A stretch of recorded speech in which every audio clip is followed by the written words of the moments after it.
Donald Trump came to the Detroit Economic Club and stood there in front of the Ford Motor executives and said, if you close these factories as you're planning to do in Detroit and build them in Mexico, I'm going to put a 35% tariff on those cars when you send them back, and nobody's going to buy them. It was an amazing thing to see.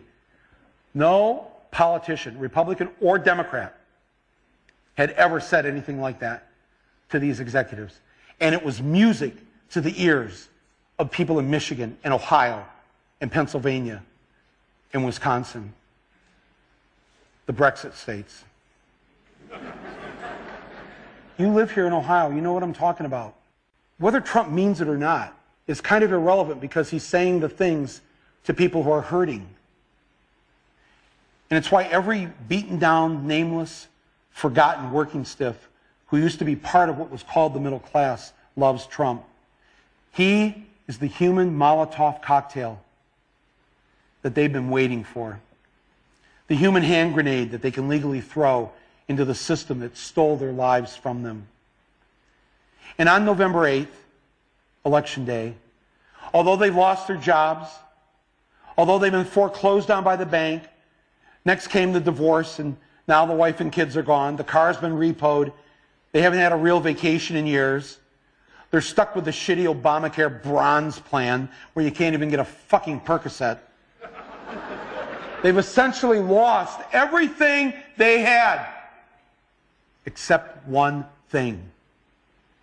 The one thing that doesn't cost them a cent and is guaranteed to them by the American Constitution, the right to vote.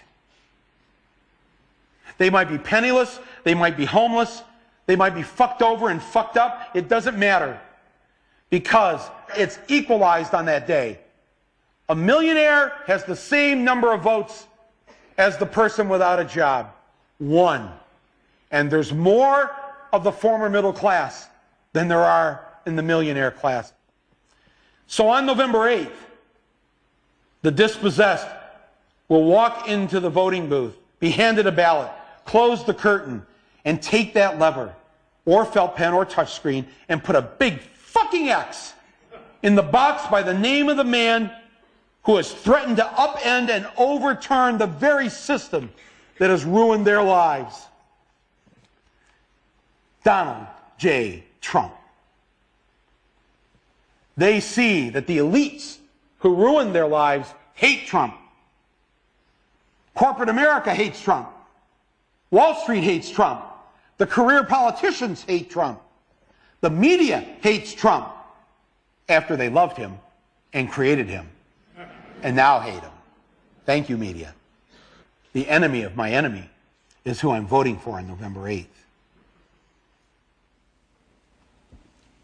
Yes, on November 8th, you, Joe Blow, Steve Blow, Bob Blow, Billy Bob Blow, all the blows, get to go and blow up the whole goddamn system because it's your right.